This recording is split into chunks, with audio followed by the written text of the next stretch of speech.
Gates of Imagination presents The Magic Shop by Herbert George Wells, read by Arthur Lane.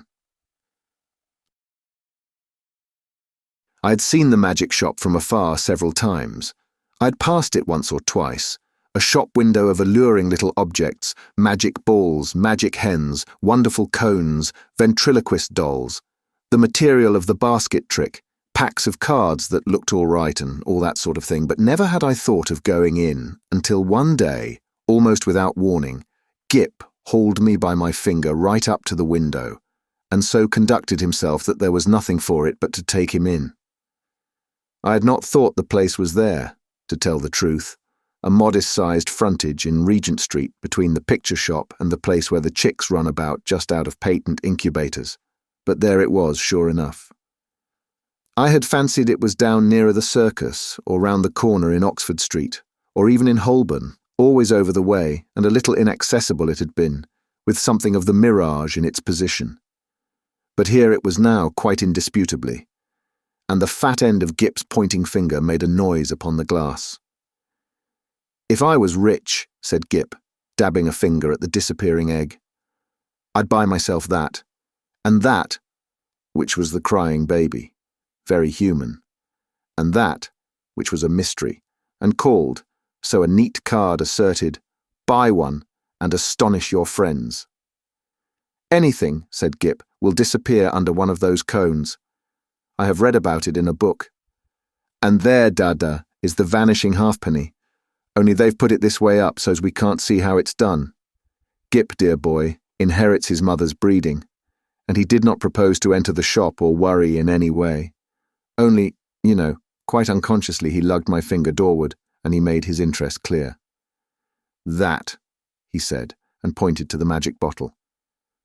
"If you had that," I said, at which promising inquiry he looked up with a sudden radiance. "I could show it to Jessie," he said, thoughtful as ever of others.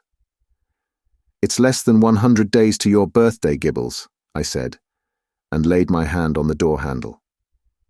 Gip made no answer, but his grip tightened on my finger, and so we came into the shop. It was no common shop, this. It was a magic shop, and all the prancing precedence Gip would have taken in the matter of mere toys was wanting. He left the burthen of the conversation to me. It was a little narrow shop, not very well lit, and the doorbell pinged again with a plaintive note as we closed it behind us. For a moment or so we were alone and could glance about us. There was a tiger in papier-mâché on the glass case that covered the low counter, a grave, kind-eyed tiger that waggled his head in a methodical manner. There were several crystal spheres, a china hand holding magic cards, a stock of magic fish bowls in various sizes, and an immodest magic hat that shamelessly displayed its springs. On the floor were magic mirrors, one to draw you out long and thin, one to swell your head and vanish your legs, and one to make you short and fat like a draft. And while we were laughing at these, the shopman, as I suppose, came in. At any rate, there he was behind the counter, a curious, sallow, dark man, with one ear larger than the other, and a chin like the toe-cap of a boot. "What can we have the pleasure?" he said, spreading his long magic fingers on the glass case, and so with a start we were aware of him. "I want," I said, "to buy my little boy a few simple tricks." "Legerdemain?" he asked. "Mechanical? Domestic? Anything amusing?" said I. Said the shopman, and scratched his head for a moment as if thinking. Then, quite distinctly, he drew from his head a glass ball. "Something in this way," he said, and held it out. The action was unexpected. I had seen the trick done at entertainments endless times before. It's part of the common stock of conjurers. But I had not expected it here. "That's good," I said, with a laugh. "Isn't it?" said the shopman. Gip stretched out his disengaged hand to take this object and found merely a blank palm. "It's in your pocket," said the shopman. And there it was. "How much will that be?" I asked. "We make no charge for glass balls," said the shopman politely. "We get them." He picked one out of his elbow as he spoke. "Free." He produced another from the back of his neck and laid it beside its predecessor on the counter. Gip regarded his glass ball sagely, then directed a look of inquiry at the two on the counter, and finally brought his round-eyed scrutiny to the shopman, who smiled. "You may have those too," said the shopman, "and if you don't mind, one from my mouth." "So," Gip counselled me mutely for a moment, and then in a profound silence put away the 4 balls, resumed my reassuring finger, and nerved himself for the next event. "We get all our smaller tricks in that way," the shopman remarked. I laughed in the manner of one who subscribes to a jest. "Instead of going to the wholesale shop," I said. "Of course it's cheaper." "In a way," the shopman said, "though we pay in the end, but not so heavily as people suppose. Our larger tricks and our daily provisions and all the other things we want, we get out of that hat. And you know, sir, if you'll excuse my saying it, there isn't a wholesale shop, not for genuine magic goods, sir. I don't know if you noticed our inscription, the genuine magic shop." He drew a business card from his cheek and handed it to me. "Genuine," he said, with his finger on the word, and added, "There is absolutely no deception, sir." He seemed to be carrying out the joke pretty thoroughly, I thought. He turned to Gip with a smile of remarkable affability. You know, are the right sort of boy." I was surprised at his knowing that, because in the interests of discipline, we keep it rather a secret even at home. But Gip received it in unflinching silence, keeping a steadfast eye on him. "It's only the right sort of boy gets through that doorway." And as if by way of illustration, there came a rattling at the door, and a squeaking little voice could be faintly heard. "Nya, I want to go in there, Dada, I want to go in there. Nya. And then the accents of a downtrodden parent urging consolations and propitiations. "It's locked, Edward," he said. "But it isn't," said I. "It is, sir," said the shopman, "always, for that sort of child." And as he spoke we had a glimpse of the other youngster, a little white face, pallid from sweet eating and over-sapid food, and distorted by evil passions, a ruthless little egotist, pawing at the enchanted pain. "It's no good, sir," said the shopman, as I moved with my natural helpfulness doorward, and presently the spoiled child was carried off howling. "How do you manage that?" I said, breathing a little more freely. "Magic!" said the shopman with a careless wave of the hand, and behold, sparks of coloured fire flew out of his fingers and vanished into the shadows of the shop. "You were saying," he said, addressing himself to Gip, "before you came in, that you would like one of our buy one and astonish your friends' boxes." Gip, after a gallant effort, said, "Yes. It's in your pocket," and leaning over the counter, he really had an extraordinarily long body. This amazing person produced the article in the customary conjurer's manner. "Paper," he said, and took a sheet out of the empty hat with the springs. "String." And behold, his mouth was a string box, from which he drew an unending thread, which when he had tied his parcel he bit off, and it seemed to me swallowed the ball of string. And then he lit a candle at the nose of one of the ventriloquist's dummies, stuck one of his fingers, which had become sealing wax red, into the flame, and so sealed the parcel.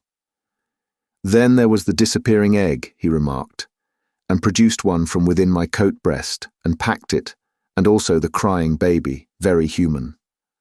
I handed each parcel to Gip as it was ready, and he clasped them to his chest.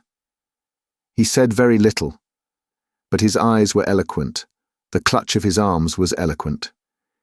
He was the playground of unspeakable emotions.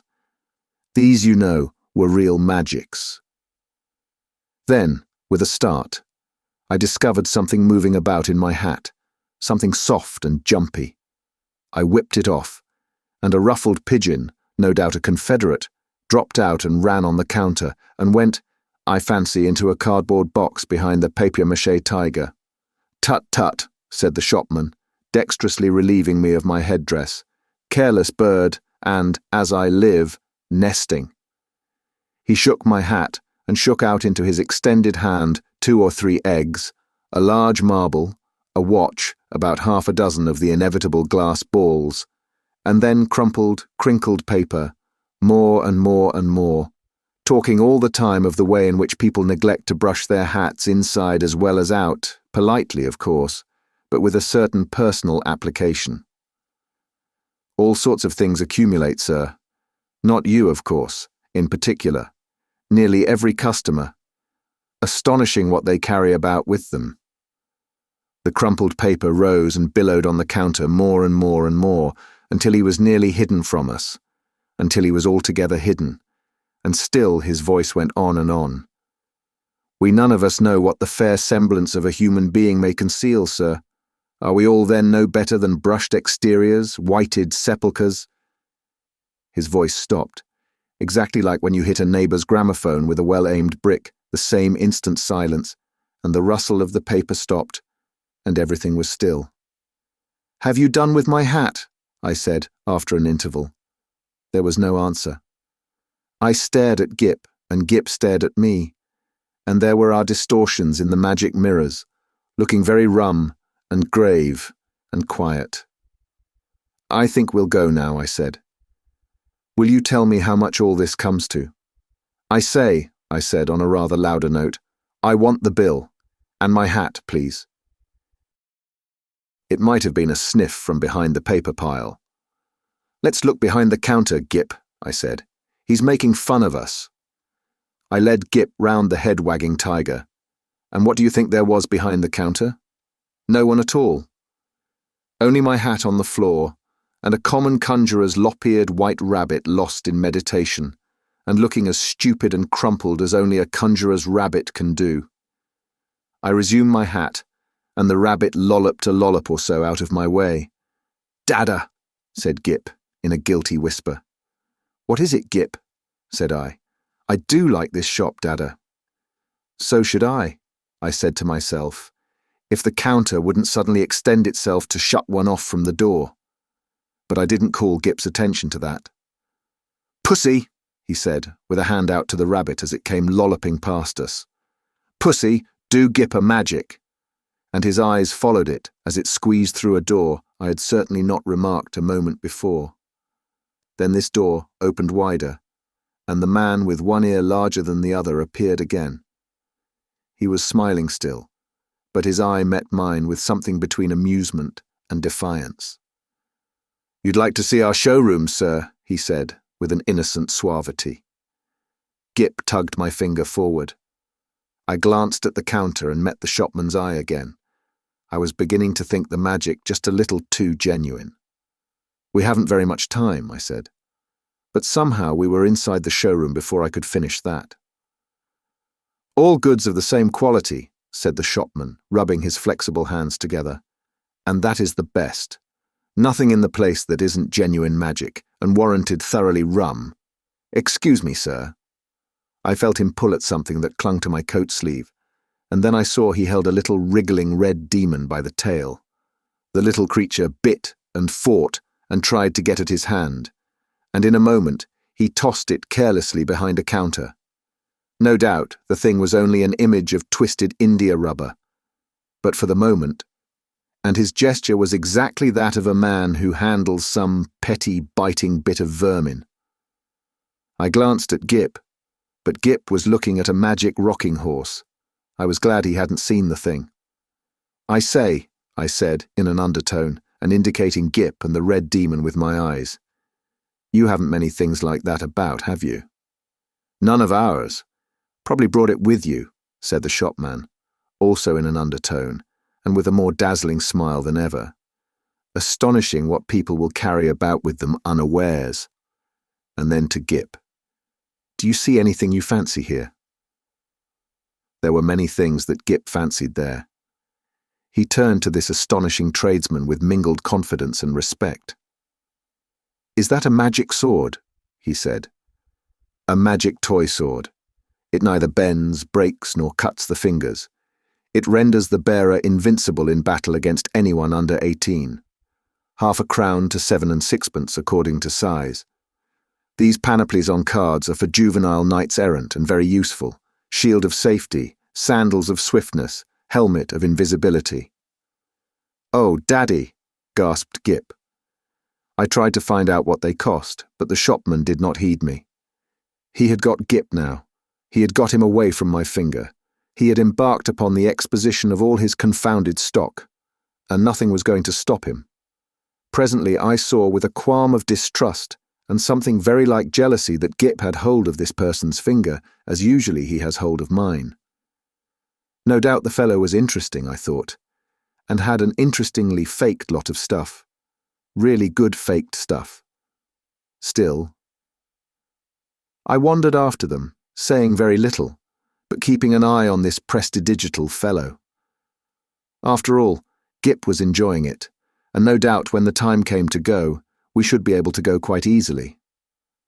It was a long, rambling place, that showroom, a gallery broken up by stands and stalls and pillars, with archways leading off to other departments, in which the queerest-looking assistants loafed and stared at one, and with perplexing mirrors and curtains. So perplexing indeed were these, that I was presently unable to make out the door by which we had come. The shopman showed Gip magic trains that ran without steam or clockwork, just as you set the signals, and then some very, very valuable boxes of soldiers that all came alive directly you took off the lid and said. I myself haven't a very quick ear, and it was a tongue-twisting sound, but Gip, he has his mother's ear, got it in no time. "Bravo," said the shopman, putting the men back into the box unceremoniously and handing it to Gip. "Now," said the shopman, and in a moment Gip had made them all alive again. "You'll take that box?" asked the shopman. "We'll take that box," said I, "unless you charge its full value, in which case it would need a trust magnate." Dear heart, no. And the shopman swept the little men back again, shut the lid, waved the box in the air, and there it was, in brown paper, tied up, and, with Gip's full name and address on the paper. The shopman laughed at my amazement. "This is the genuine magic," he said. "The real thing." "It's a little too genuine for my taste," I said again. After that he fell to showing Gip tricks, odd tricks, and still odder the way they were done.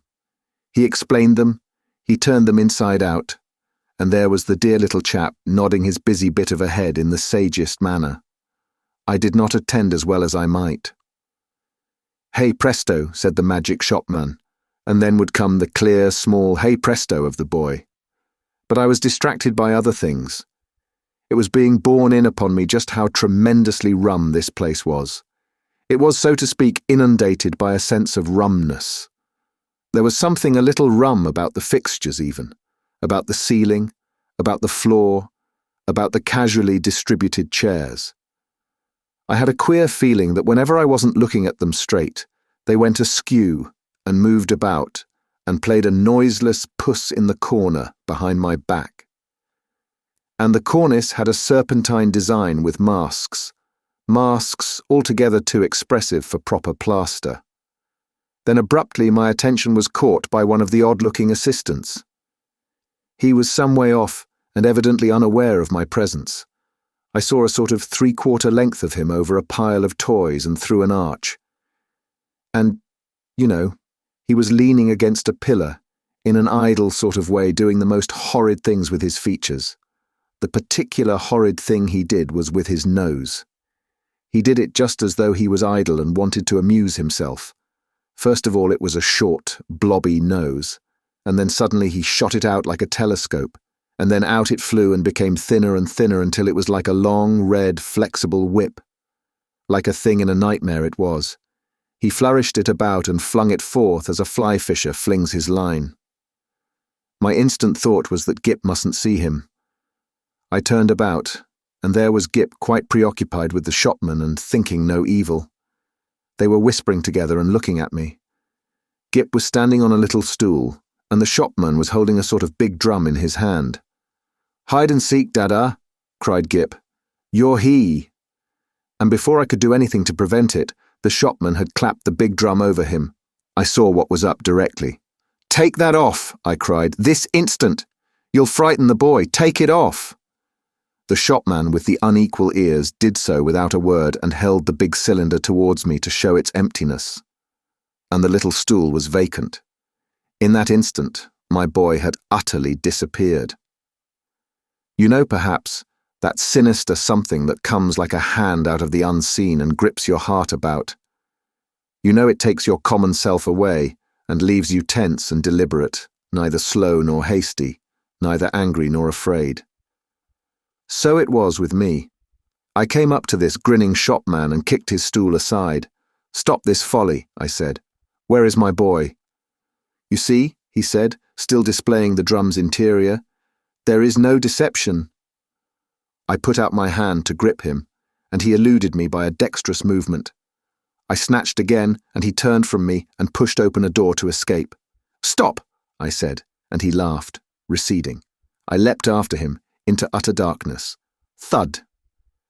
"Lord bless my heart, I didn't see you coming, sir." I was in Regent Street, and I had collided with a decent-looking working man, and a yard away, perhaps, and looking a little perplexed with himself, was Gip. There was some sort of apology, and then Gip had turned and come to me with a bright little smile, as though for a moment he had missed me. And he was carrying 4 parcels in his arm. He secured immediate possession of my finger. For the second, I was rather at a loss. I stared round to see the door of the magic shop, and behold, it was not there. There was no door, no shop, nothing. Only the common pilaster between the shop where they sell pictures and the window with the chicks. I did the only thing possible in that mental tumult. I walked straight to the curbstone and held up my umbrella for a cab. "Ansoms," said Gip, in a note of culminating exultation. I helped him in, recalled my address with an effort, and got in also. Something unusual proclaimed itself in my tailcoat pocket, and I felt and discovered a glass ball. With a petulant expression, I flung it into the street. Gip said nothing. For a space, neither of us spoke. "Dada," said Gip at last. "That was a proper shop." I came round with that to the problem of just how the whole thing had seemed to him. He looked completely undamaged. So far, good. He was neither scared nor unhinged. He was simply tremendously satisfied with the afternoon's entertainment, and there in his arms were the 4 parcels. "Confound it, what could be in them?" I said. "Little boys can't go to shops like that every day."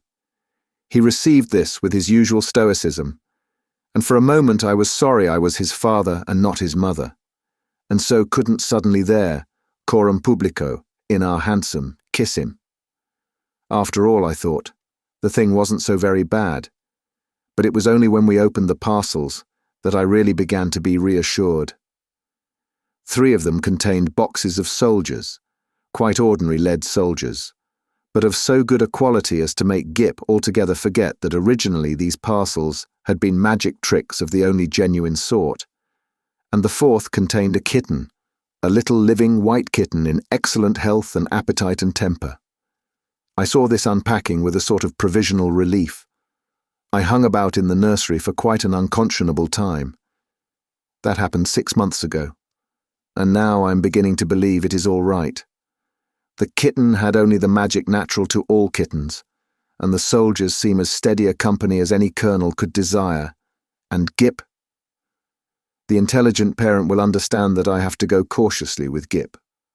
But I went so far as this one day I said, "How would you like your soldiers to come alive, Gip, and march about by themselves?"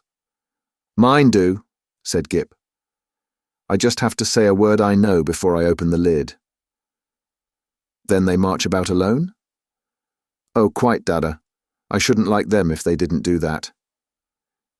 I displayed no unbecoming surprise, and since then I have taken occasion to drop in upon him once or twice, unannounced, when the soldiers were about, but so far I have never discovered them performing in anything like a magical manner. It's so difficult to tell. There's also a question of finance. I have an incurable habit of paying bills. I've been up and down Regent Street several times looking for that shop.